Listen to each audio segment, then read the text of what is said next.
Hey Kevin, what are you doing? Find something different. This is inspired by a Dutch graphic artist by the name of Escher from the late 1800s, early 1900s. We're going to make a Mobius strip, which is a strip that basically doubles back on itself, so the inside becomes the outside and just continues on. I'm using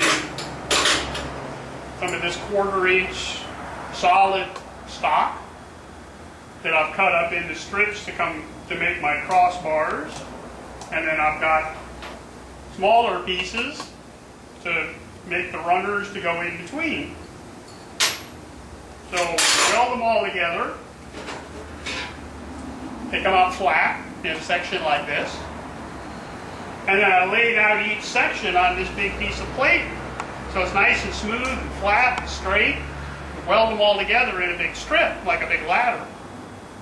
And then I ran them through my slip roller, and you can see how they started taking on a little curve. So this is the piece that I want to continue to bend and twist where I can get it to turn 180 degrees around. And then this piece is going to be the other side of my strip. So this one has to roll up a little more, this one has to roll down a little more, this one is going to have the twist all the way through it so I can have my Mobius strip. Come on over to the slip roll and I'll show you how I do it. So this is the slip roll. Got these two rollers in the back, one on top of the other, that I can adjust closer and farther apart so it can grip the metal. This roller is adjusted by these two screws, and I can raise and lower this. It'll get the curve that I want. I can also tip it to one side or the other to get a piece to start with a heavy bend and get a slight bend on the end as it walks down to the other end. Let me show you. So this is the other grid that I made earlier that I've started to bend on the slip roll. And you can see how it's got this nice hard bend at the top and it smooths out at the bottom.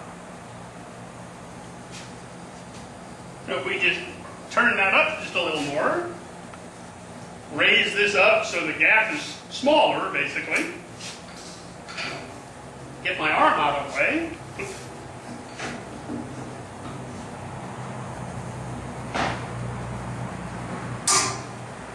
That was a bad noise.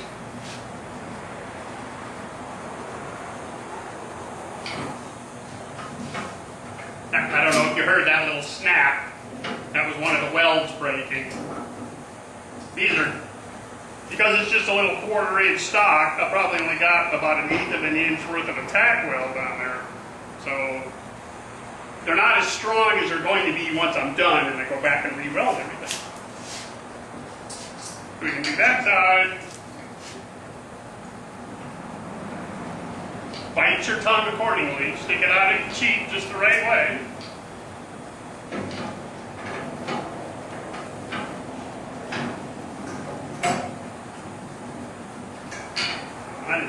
See, let me loosen this up. Now I'm loosening up my grip on this side so I can turn it just a little bit. And I can tighten the grip back up again. That way I don't have to take it all the way out. I don't have to change my curl that I'm after. And now I can get just a little different shape right in the middle.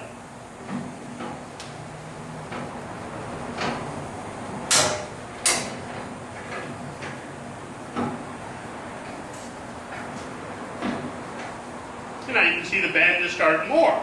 So all I have to do is just kind of keep forcing it around, bending it around, close this cap up, bring this one around the other way, and then the piece you saw me making over there, I'm going to do the opposite side to get my twist coming around and put the two of them together.